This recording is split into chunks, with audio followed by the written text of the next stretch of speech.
Obrigado. Agora sim, o período de perguntas. Boa tarde, Sr. Engenheiro Quinzino, João Fonseca, Rádio Emergência, hoje um pouco mais tarde que ontem, encontramos também. Fala este documento nessas medidas de profissionalização, até os meios tecnológicos, coisas que já vêm sendo faladas há bastante tempo, mas ainda não continuam sem ser implementadas. Os árbitros e a sua classe já muito disseram também, têm piores condições hoje em dia, escudam-se muitas vezes nos protestos dos dirigentes, quando as suas equipas não funcionam, e escudam-se nos erros da arbitragem. Eu recordo-me também, porque já há daqui também há alguns anos, daquilo que o Sporting já fez luto, já protestou muito, já na altura da presidência do Dr. Dias da Cunha também elaborou um documento que, segundo ele disse há pouco tempo, está na gaveta e que tinha o acordo inclusive de alguns clubes. Pese embora todo o esforço que os sociais, que o senhor fez na elaboração deste documento, que lhe pergunto é, acredita mesmo que isto vai resultar? Se eu não acreditasse, não estava neste setor. Eu, quando vim para este setor, entendi, e é um setor novo para mim, no que se refere à plenitude da minha atuação.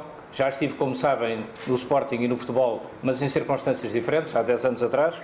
Eu entendi que só posso vir se puder participar na mudança. E participar na mudança significa isso.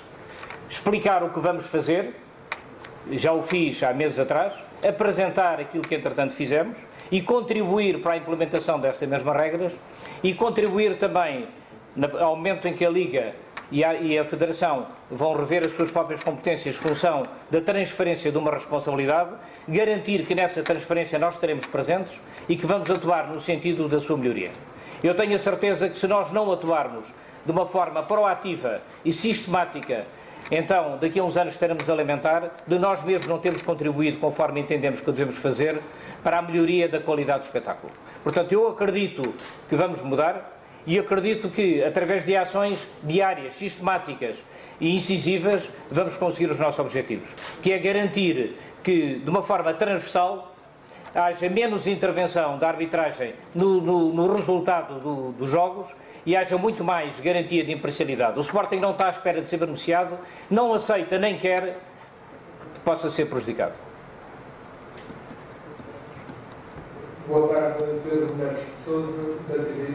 Perguntava-me se, depois do jogo do Sporting Guaraniense, não teme que este documento seja visto pelos seus adversários, os outros clubes, como uma tentativa de pressão em relação à arbitragem e também como é que vê se acha sensata a nomeação de João Ferreira e de Paz António para o jogo da Granada. Sobre essa segunda parte, quero dizer que eu não tenho direito de julgar as pessoas antes das atuações. Eu reconheço o currículo quer de João Ferreira, quer dos... Fez a pergunta, deixe-me responder. Por um lado, eu conheço o currículo da atuação do árbitro e dos respectivos juízes de linha em jogos anteriores no clube, mas eu não tenho o direito de entender, antes da atuação da equipe de arbitragem, de que o vão, de forma premeditada, prejudicar o clube. Não tenho esse direito. É incorreto fazê-lo. Eu tenho o direito de dar o benefício da dúvida e tenho o direito de acreditar na melhoria do sistema, porque estamos aqui a falar, de facto, num sistema conforme o seu colega há bocado falava, quando o Dr. Dias da Cunha, eu estava cá na altura, introduziu essa palavra na atuação do Conselho de Arbitragem e da arbitragem. Aquilo que eu quero dizer de uma maneira clara é que nós temos a obrigação de criar condições de melhoria da competência técnica, da competência física e da qualidade global, e o devemos fazer também, e isto é uma matéria que eu não sei se ficou clara, mas eu quero deixar bem clara, quando os árbitros forem profissionais e a sua única atividade for esta, e não tiverem outras receitas complementares para além da que têm hoje, e estou-me a referir a receitas resultantes exclusivamente, e não me refiro a outras, como é evidente, do trabalho que possam fazer para além do futebol, e eles viverem exclusivamente do futebol, naturalmente que a sua preocupação tem que ser diferente, porque eles sabem nessa altura que podem ser despromovidos, podem ser nomeados e que estão ligados a uma carreira específica. Hoje, conforme Carlos Freitas dizia no último sábado, eles vão para casa sabendo que saírem desta atividade e têm outra atividade para poder desenvolver. Não é isso que nós queremos. Nós temos uma atividade e esta é a nossa única atividade. E nós vivemos do resultado dela. E nós queremos que os árbitros vivam do resultado da sua própria atividade. E é para esse trabalho que nós vamos funcionar e vamos trabalhar. E por outro lado, para terminar, quero lhe dizer que eu tive o cuidado de dizer que no dia 5 de julho anunciei que ia anunciar este trabalho. Eu não estou a anunciar que vou apresentar este trabalho uma semana depois do jogo com o Olhanense. Eu disse que ia fazer em 5 de julho e disse também em sede de campanha eleitoral que iríamos intervir nos órgãos que regem o futebol em Portugal. Portanto, não estamos mais que a cumprir uma das promessas que fizemos na altura. Portanto, sinto-me completamente tranquilo e só se pode sentir pressionado quem não for competente, quem não for capaz e quem tiver medo de nós apontarmos o dedo e se errar. Quem for competente, quem for capaz, não tem esse medo. E nós estamos aqui e viemos para esta atividade não tendo medo de exercer. E entendemos que cada um não deve ter medo de exercer. E se sentir pressionado e for capaz, vá para casa. Sr. Engenheiro, boa tarde. Tiago Pérez Costa, da Sport TV. Tenho duas perguntas para lhe fazer. A primeira é sobre o relatório. Já disse que não pode dar a nota ou falar sobre a nota. Estou aqui. Muito bem. Falar sobre a nota, mas pergunto-lhe se o Sporting ficou satisfeito com aquilo que deu no relatório. É a primeira pergunta para fazer. Como sabe, o Sporting, quando perde 2 pontos, nunca fica satisfeito, da maneira como perdeu. E, portanto, agora é como diz o povo, isto é sopas depois do mel, não é? É evidente que o que nós entendemos, neste sentido de contribuirmos de forma positiva e construtiva para esta atividade onde estamos, o resultado do relatório far-nos-ia naturalmente tomar 3 medidas possíveis. Ou aceitar o resultado como sendo justo e, portanto, acreditar que a penalização do árbitro, através da nota que lhe foi atribuída, faz com que a própria classe tenha visto que ele não atuou de forma correta e, portanto, o prejuízo que provocou ao Sporting vai ter prejuízo nele próprio através da nota que foi feita. É uma solução possível. A outra, naturalmente, é nós procedermos ou para as instâncias superiores ou até de forma disciplinar, se entendêssemos que havia matéria para o facto. Portanto, a atitude do Sporting a seguir vai demonstrar e vai responder a essa sua questão. Não pode anunciar, não vai ser? Não, nós soubemos há pouco o resultado e vamos ponderar sobre a atitude a tomar.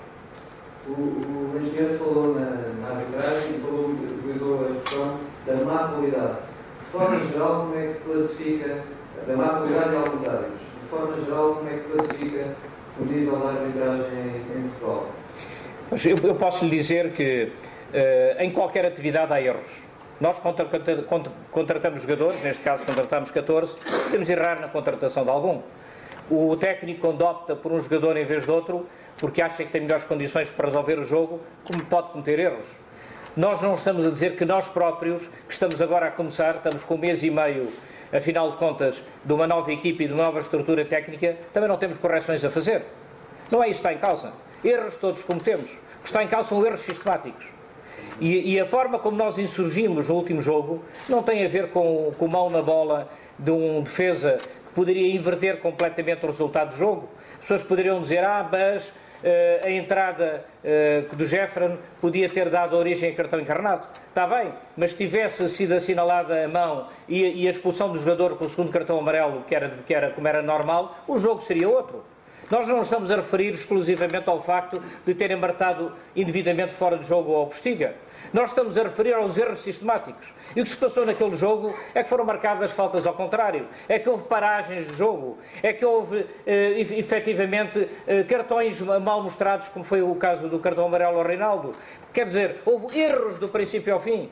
E o que nós não estamos a insurgir é com erros do princípio ao fim. Nós não estamos a insurgir contra um erro ou outro que vai sempre aparecer.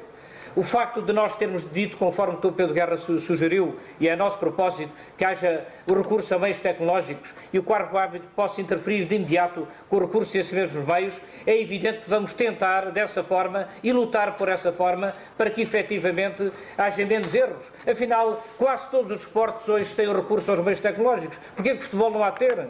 A verdade desportiva aparece com a introdução desses mesmos meios e nós vamos debater, quer em Portugal, quer fora, para que esses meios possam ser introduzidos. Nós estamos a lutar por um espetáculo e tem que haver verdade desportiva nesse espetáculo, senão o público não vem também aos jogos.